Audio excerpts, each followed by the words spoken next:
À vue d'esprit, Pierre-Yves Moret. Nous allons parler toute cette semaine de l'héritage laissé par Jacques Ellul, né il y a 100 ans cette année.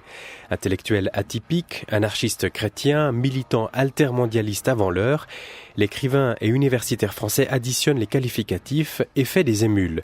C'est ce que nous propose de découvrir Jean-Christophe Emery toute cette semaine dans une série réalisée par Dominique Stalder.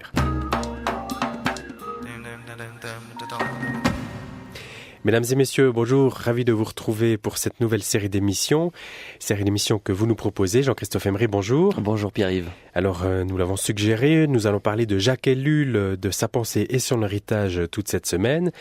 Alors bien sûr, qu'est-ce qui vous a mis la puce à l'oreille pour nous parler d'Ellul, si ce n'est son anniversaire, l'anniversaire de sa naissance? Comme souvent, c'est un livre qui m'a mis en route. Génération Ellul, c'est son titre. Il est écrit par Frédéric Rognon. Frédéric Rognon, c'est un professeur de philosophie de la religion qui s'est amusé à prendre le témoignage d'une soixantaine d'héritiers ou de prétendus héritiers de Jacques Ellul et qui présente l'actualité au fond de la vitalité de la pensée de ces gens. Pour moi, le nom de Jacques Ellul, il était juste connu et je ne savais pas quoi mettre derrière. Et en découvrant ce livre, je me suis dit, tiens, on pourrait entrer dans sa pensée, non pas directement en analysant au fond ses théories, mais en s'intéressant à ceux qui s'en réclament. Alors justement, Jacques Ellul, c'est peut-être un nom qui évoque vaguement quelque chose pour de nombreuses personnes. En 2 mots, qui était-il ? Ouais, c'est un intellectuel français. Donc, vous l'avez dit, on fête le 100e anniversaire de sa naissance. Il est mort en 1994. Il a laissé derrière lui une œuvre assez considérable, une soixantaine de livres. Il y en a 2 qui sont en train d'être édités parmi ces 60. Plus de 600 articles. Il a fait quasiment toute sa carrière comme universitaire, enseignant en sciences politiques à l'université de Bordeaux, spécialiste du droit romain, spécialiste de Marx. Mais il a été surtout connu parce que c'est un immense critique des dérives techniques de notre société. À partir des années 50, il a commencé à dénoncer des choses qui, aujourd'hui encore, nous semblent vraiment, vraiment avant-gardistes dans sa manière de voir ou de projeter en avant les réalités qu'il observait à son époque. On dirait, on pourrait le qualifier de whistleblower, à tel point qu'il a vu vraiment des choses par rapport à la crise sanitaire, à l'écologie, à la technique, à la technologie, à l'informatique, etc. Il a traité un nombre de domaines immenses. Alors on va essayer d'aborder ces différents domaines cette semaine. En 2 mots, ce sera quoi le programme ? Alors pour le programme, donc on va s'intéresser effectivement au domaine des techniques, ce sera pour mercredi. Demain, on va s'intéresser à tout le volet théologique parce que la moitié de son œuvre, c'est un protestant qui était très engagé dans sa communauté, la moitié de son œuvre, c'est une œuvre théologique et il fait une articulation par rapport à la sociologie. Aujourd'hui, on va s'intéresser de manière assez globale et assez générale à tous les héritiers. Qui sont-ils ? Quel est cet héritage ? Est-ce qu'on peut hériter de Jacques Ellul ? Lui-même a dit, surtout il voulait pas te faire de disciples, débrouillez-vous pour penser avec ce que j'ai fait, ne soyez pas mes émules. Donc c'est un héritage un peu compliqué, assez intéressant par ailleurs. Et puis on terminera la semaine avec un volet américain. Il y a toute une réception états-unienne et puis en Corée du Sud aussi, mais aux États-Unis qui a beaucoup, à partir des années 60, qui s'est beaucoup intéressé à Ellul. Et puis on terminera avec un colloque auquel j'ai assisté à Bordeaux, colloque où on va voir ses héritiers, on va les rencontrer, on va les avoir au micro. On aura le fils de Jacques Ellul en particulier au micro. Mais on va aussi entendre la voix même de Jacques Ellul. Vous nous proposez de commencer par ça aujourd'hui, c'est une archive. Oui, effectivement, on va entendre plusieurs archives au cours de cette semaine qui vont nous proposer comme ça courtement des propositions de la voix même de Jacques Ellul que j'ai entre autres extrait d'un film de Serge Steyer, film intitulé Jacques Ellul, l'homme entier, diffusé à partir des années 93. Pour entrer en matière, je vous propose une courte déclaration au sujet de la technique. C'est un des aspects qui est très grave dans notre société, c'est que la technique, ayant détruit tout ce que l'homme considérait ou appelait le sacré, dans la nature, etc., eh bien l'homme est spontanément amené à regarder la technique comme du sacré.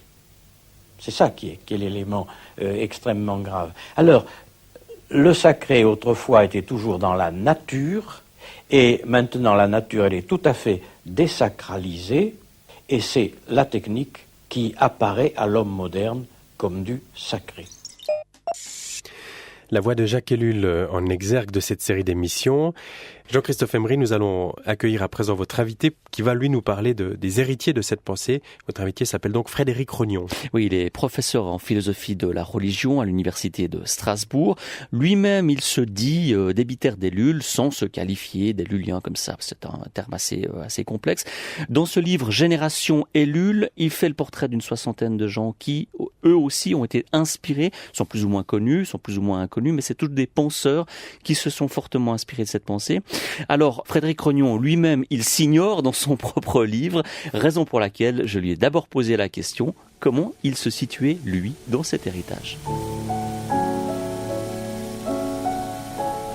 Pour ma part, je suis issu d'une famille protestante française et donc le nom de Jacques Ellul ne m'était pas inconnu. Je pense que dans le protestantisme français, au moins le nom est connu. C'est peut-être le seul milieu où vraiment Jacques Ellul est connu d'une manière très superficielle, mais est quand même connu. Et donc ce nom, je l'avais entendu dans ma jeunesse sans jamais avoir eu l'occasion de lire.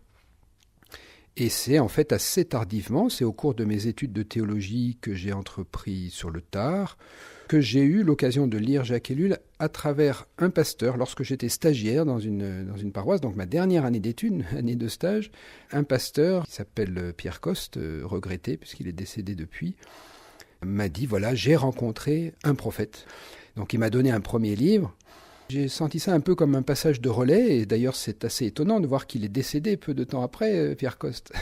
Il m'a transmis sa passion pour cet homme. J'ai commencé à lire ce premier livre, et je dois dire qu'à partir du premier livre, je n'ai plus relâché l'œuvre d'Ellul, puisque chaque livre me renvoyait à un autre. Et ainsi, en quelques années, j'ai fait le tour de son œuvre, de ses 58 livres tout de même, et un certain nombre d'articles que j'ai lus donc les uns après les autres sur plusieurs années. Et lorsque j'ai été, après un ministère en paroisse, nommé à la faculté de théologie de Strasbourg, j'ai eu à cœur de faire connaître cette pensée aux étudiants. Et donc j'ai proposé un cours sur l'œuvre de Jacques Ellul, puis ensuite c'est devenu ma thèse d'habilitation, puis un livre. Voilà. Votre récit, il a ceci d'emblématique, et à la lecture de votre livre, je trouve que ça sort très fortement, c'est que on ne lit pas Ellul comme on lirait, je sais pas, Debré ou d'autres.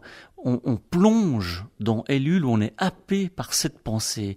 Il y a comme à découvrir Jacques Ellul un mécanisme qui est une sorte de conversion. Vous confirmez dans les témoignages que vous avez recueillis ? Alors, je crois effectivement qu'on ne peut pas rester indifférent. Il peut y avoir la réaction inverse, c'est-à-dire une allergie. Certains vont refermer le livre au bout de 3 pages. Et parmi mes étudiants, j'ai eu des réactions soit d'enthousiasme, soit de rejet. Et c'est d'ailleurs une des raisons pour lesquelles j'ai proposé d'enseigner la pensée d'Ellul en faculté de théologie. C'est parce que précisément c'est un auteur qui, d'un point de vue purement didactique, est intéressant parce qu'il provoque soit une adhésion, soit un rejet, et donc il amène à se demander pourquoi je suis enthousiaste. Est-ce que je suis enthousiaste jusqu'au bout ? Est-ce que je décroche, et pourquoi je décroche à tel ou tel moment ? Ou bien pourquoi est-ce que je suis allergique ? Et c'est donc un auteur qui me semble très intéressant pour cultiver l'esprit critique. Et effectivement, vous avez raison de dire qu'un certain nombre des héritiers de Jacques Ellul que j'ai rencontrés ont, pour leur part, été enthousiastes et ont vécu une certaine conversion à la rencontre de cette pensée. Comment est-ce que vous l'interprétez ? Comment est-ce que vous l'analysez ?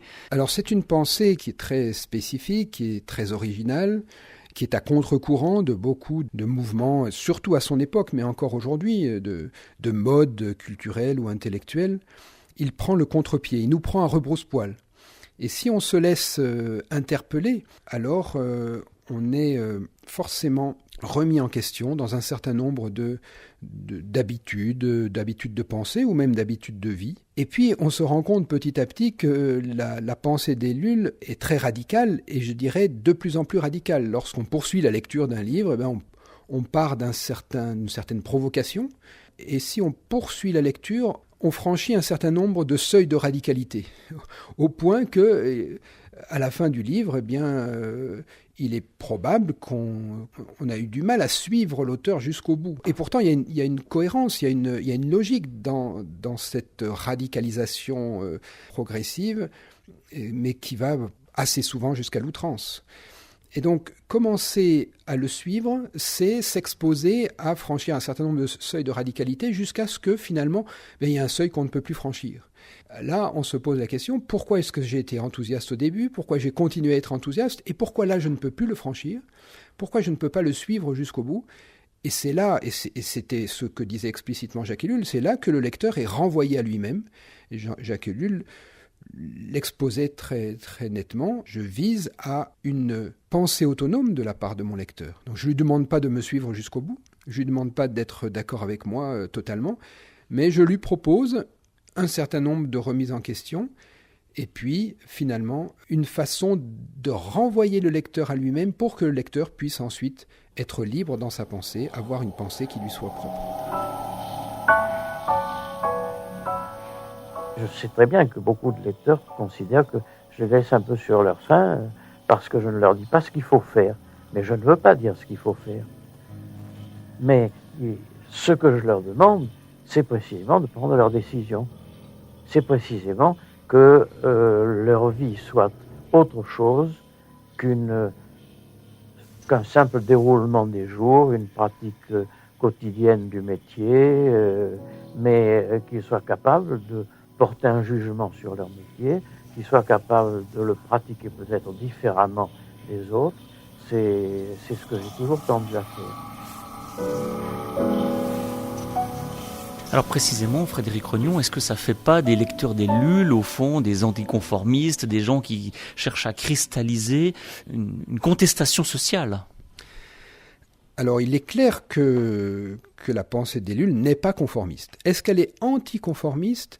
Ça serait à discuter, parce que si on se situe dans le contexte des années 60, 70, 80 encore, lorsque Ellul a écrit la plupart de son œuvre, eh bien on était dans une période très, très contestataire, notamment dans la jeunesse.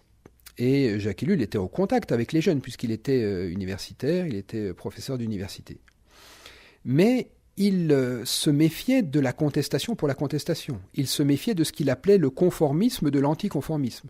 C'est-à-dire qu'il y avait toute une génération de jeunes qui étaient anticonformistes et contestataires, mais par conformisme, pour faire comme tous ceux de leur génération. Et donc, ils portaient tous les mêmes vêtements, ils avaient tous les mêmes cheveux longs, ils écoutaient tous la même musique, par opposition, mais en réalité, fondamentalement, par conformisme. Et donc, Jacques Ellul nous met en garde contre cette contestation par principe. Il s'agit de construire une pensée critique, ce qui est quand même différent.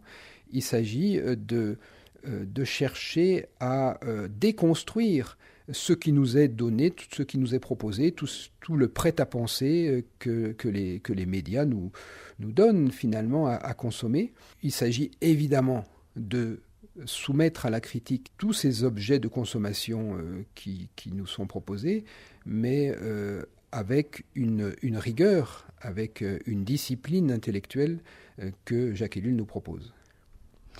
Frédéric Rognon, quand on découvre les lecteurs d'Ellul, quand on découvre l'héritage d'Ellul, on prend assez rapidement conscience qu'il y a deux volets qui sont extrêmement distincts l'un de l'autre. Il y a un volet engagé, chrétien, protestant, militant, dans une perspective, qu'est-ce qu'il faut dire, d'engagement religieux.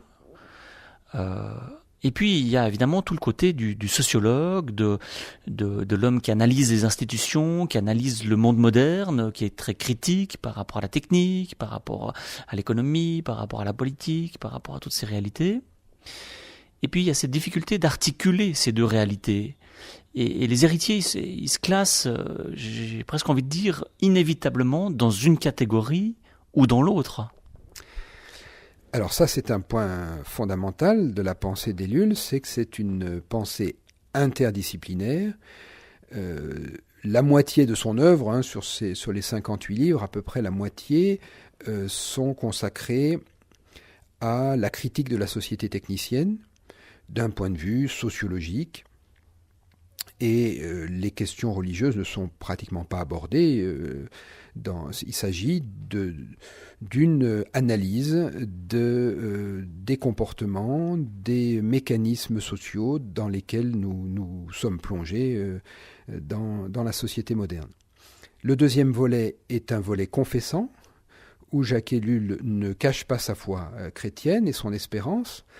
Il y a là toute une série de relectures de textes bibliques, de commentaires bibliques, et puis un certain nombre de livres sur des thématiques, comme la violence, comme la parole, comme l'argent, mais vu d'un point de vue chrétien, avec une approche éthique chrétienne. Alors, c'est vrai qu'un certain nombre de lecteurs d'Ellul peuvent être plutôt attirés par l'un ou l'autre des deux volets, mais Jacques Ellul lui-même disait que si on ne retient que l'un des deux volets, on ampute son œuvre, et que la logique interne à son œuvre, c'est une dialectique entre le versant sociologique et le versant théologique ou éthique. Une dialectique, c'est-à-dire que chacun des livres d'un versant renvoie à un livre de l'autre versant. Et lui-même rendait compte de cette démarche dialectique en disant que ce n'est que parce qu'il était chrétien qu'il avait pu analyser la société technicienne dans toute son horreur, parce que ce qu'il nous décrit est assez effrayant. Donc il nous montre les impasses du monde dans lequel nous vivons, du point de vue des atteintes à l'environnement et donc des atteintes à notre propre vie, mais aussi des atteintes à notre liberté, par la propagande insidieuse qui est une propagande horizontale, pas une propagande politique, mais une propagande sociologique. Il nous montre à quel point nous sommes de moins en moins libres, de plus en plus aliénés. Il dit qu'il n'a pu analyser tout cela que parce qu'il était chrétien, c'est-à-dire parce qu'il avait une foi et une espérance qui allaient au-delà de ce monde. Et c'est qu'en s'appuyant sur cette foi et sur cette espérance qu'il a pu analyser la société avec la lucidité qui est la sienne. S'il n'avait pas été chrétien, disait-il, eh bien, soit il aurait arrêté ses recherches au milieu, parce que c'est insupportable de regarder le monde dans les yeux, en quelque sorte, c'est insupportable, soit il se serait suicidé, disait-il.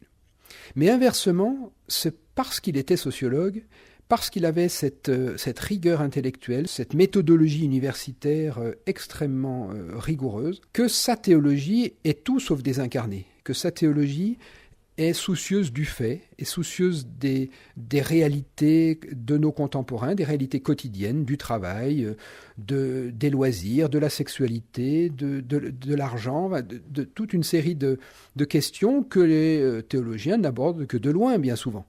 Et donc, sa théologie est une théologie pleinement incarnée, de même que sa sociologie est une sociologie possible grâce à son espérance.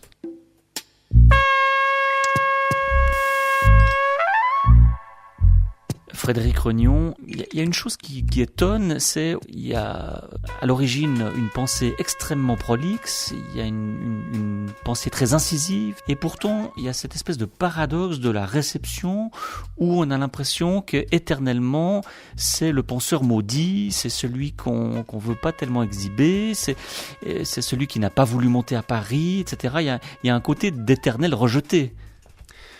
Oui, Jacques Ellul a très certainement pâti d'un certain ostracisme. Alors, il y a plusieurs facteurs, à mon sens, pour expliquer cet ostracisme. Vous l'avez évoqué, il a été un provincial, et en France, être un provincial, c'est s'interdire d'une reconnaissance médiatique. En tout cas, on sait bien que si on ne monte pas à Paris lorsqu'on est un intellectuel, eh bien on se met à l'écart de tous les réseaux éditoriaux. Et lui a toujours choisi de rester à Bordeaux. Donc ça, c'est un premier point qui est assez propre au contexte franco-français. Ensuite, je pense qu'il a souffert d'avoir choisi de se mettre toujours à contre-courant des modes intellectuels sur plusieurs plans à l'époque, dans les années 50, 60, 70. Nous étions donc dans la période des 30 Glorieuses. Il amorce une analyse critique de la société technicienne, de l'idéologie de la croissance, un discours qu'on pourrait aujourd'hui qualifier d'écologiste, et aujourd'hui tout le monde est écologiste, dans tous les partis politiques, on ne parle que d'écologie, mais à l'époque c'était un discours inaudible. D'autre part, le contexte des années 50, 60 et encore 70 en France, c'est le contexte du marxisme comme pensée dominante dans l'université française. Lui avait ceci de particulier qu'il était à la fois spécialiste de Marx et non marxiste. C'est-à-dire qu'il a enseigné la pensée de Marx et la pensée marxiste, c'est-à-dire la pensée des successeurs de Marx, à l'Institut d'études politiques de Bordeaux pendant 30 ans, en étant vraiment un grand spécialiste. Il se présentait lui-même comme un marxologue, c'est-à-dire non pas un marxiste, mais un spécialiste de la pensée de Marx, à une époque où ne pas être marxiste, c'était forcément être disqualifié. Donc ça, il en a évidemment pâti. Et puis la troisième raison, c'est sa foi chrétienne. Là aussi, il faut se mettre dans le contexte franco-français. Surtout à l'époque, dans les années 50, 60, 70, être un intellectuel et confesser sa foi chrétienne, c'était une hérésie. Parce que c'était une manière de ne pas être reconnu. Aujourd'hui, ça a un petit peu changé. Mais à l'époque, on parlait de fin de la religion, et puis on ne pouvait pas être un intellectuel tout en étant chrétien. Et donc voilà, ce qui peut expliquer une non-reconnaissance, comme dit la Bible, nul n'est prophète en son pays. Je crois que ça s'applique vraiment à Jacques Ellul. Et ça s'applique d'autant plus que si l'on regarde vers d'autres pays, et notamment vers les États-Unis, eh bien, Jacques Ellul a été reçu de manière beaucoup plus favorable parce que les États-Unis connaissaient déjà dans les années 60 un certain désenchantement par rapport au mythe du progrès. Il y avait déjà quelques problèmes d'atteinte à l'environnement. Et surtout, je crois, parce qu'aux États-Unis, on peut être intellectuel et chrétien, ça ne pose aucun problème. Il n'y a pas ce tabou qu'il y a en France. Et puis, on peut faire jouer l'interdisciplinarité beaucoup plus qu'en France, où nous souffrons d'un cloisonnement disciplinaire très net.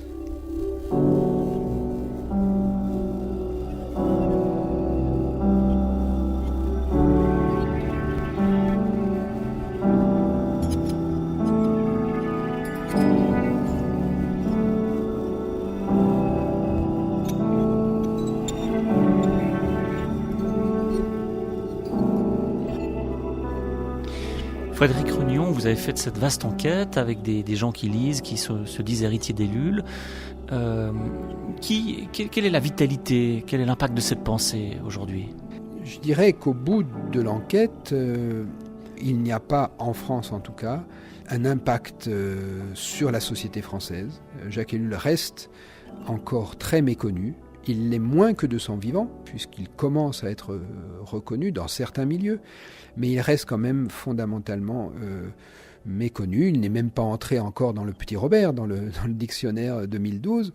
En revanche, ce qui est assez frappant, c'est de voir qu'il y a des Elluliens un peu partout. C'est que son héritage est partagé, n'est pas du tout cantonné ni à la sociologie ou au droit ou aux sciences politiques, ni à la théologie, mais qu'on trouve des héritiers du point de vue universitaire dans toutes les disciplines. Il y a des mathématiciens elluliens, il y a des historiens, il y a des chercheurs en sciences dures. Et puis, en dehors du monde universitaire, on trouve des Elluliens dans des familles politiques très diverses. Il y a des Elluliens de droite, il y a des Elluliens de gauche, il y a des Elluliens anarchistes, il y a des Elluliens écologistes, il y a des Elluliens engagés en politique et d'autres qui refusent l'engagement en politique.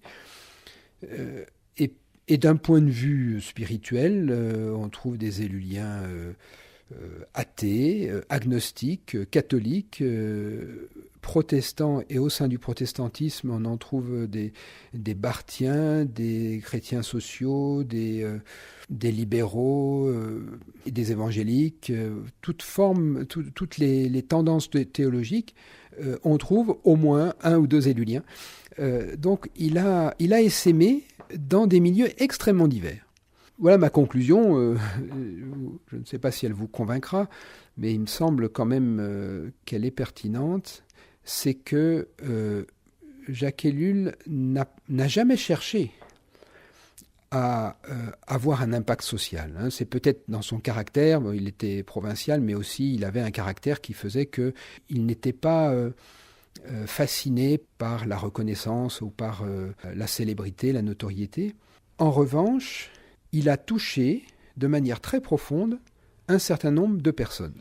Et il les a touchés, les 60 héritiers qui figurent dans cet ouvrage, disent tous qu'ils ont été vraiment très profondément touchés dans leur existence, dans leur itinéraire intellectuel, mais aussi dans leur parcours existentiel, par la rencontre de cette pensée. Pour certains, c'était la rencontre avec l'homme et l'une, mais pour un certain nombre, c'était la rencontre avec l'œuvre et avec la pensée. Et donc, il a eu un impact que je qualifierais d'existentiel. Il a touché telle personne. Et c'est tout à fait en cohérence avec sa propre stratégie. Pratiquement tous les livres de Jacques Ellul se terminent par une interpellation au lecteur. Toi, mon lecteur, qui as eu le courage de me lire jusque-là, n'attends pas de moi que je te dise ce que tu dois faire, mais maintenant que tu as acquis un certain nombre d'outils d'analyse, à toi de faire les choix pour ta vie.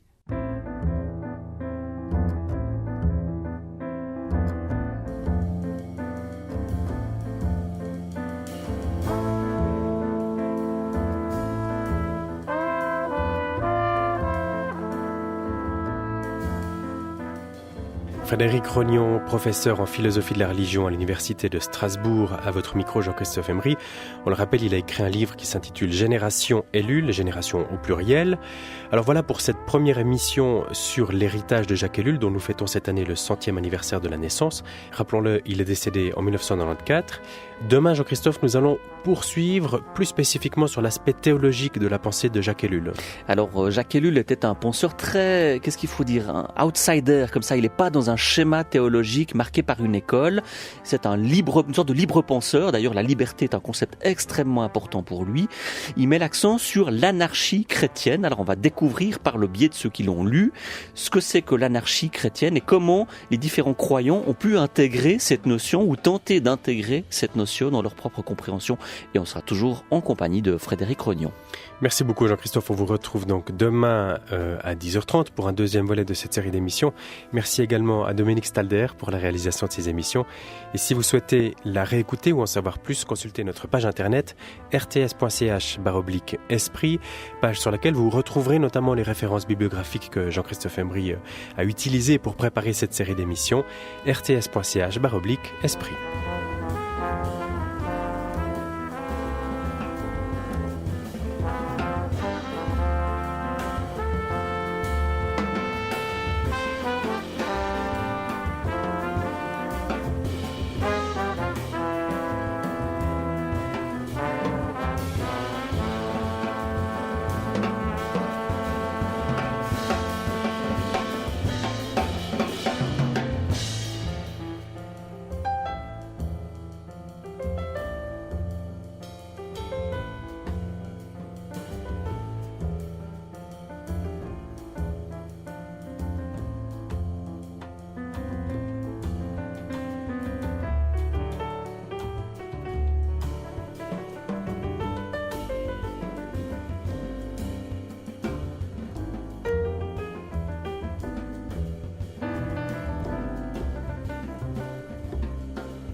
Retrouvez-nous demain à 10h30 pour un deuxième volet de cette série sur l'héritage de Jacques Ellul en compagnie de Jean-Christophe Emery. Pour l'heure, juste après les informations, vous avez rendez-vous entre les lignes avec Devenir immortel et puis mourir d'Éric Fay. L'auteur français emmène son lecteur dans des histoires qui frôlent le fantastique ou l'absurdité du quotidien. C'est dans quelques minutes en compagnie de Sylvie Tanette. Vous êtes sur Espace 2, il est 11h. Et 11h. Et 11h. Et 11h.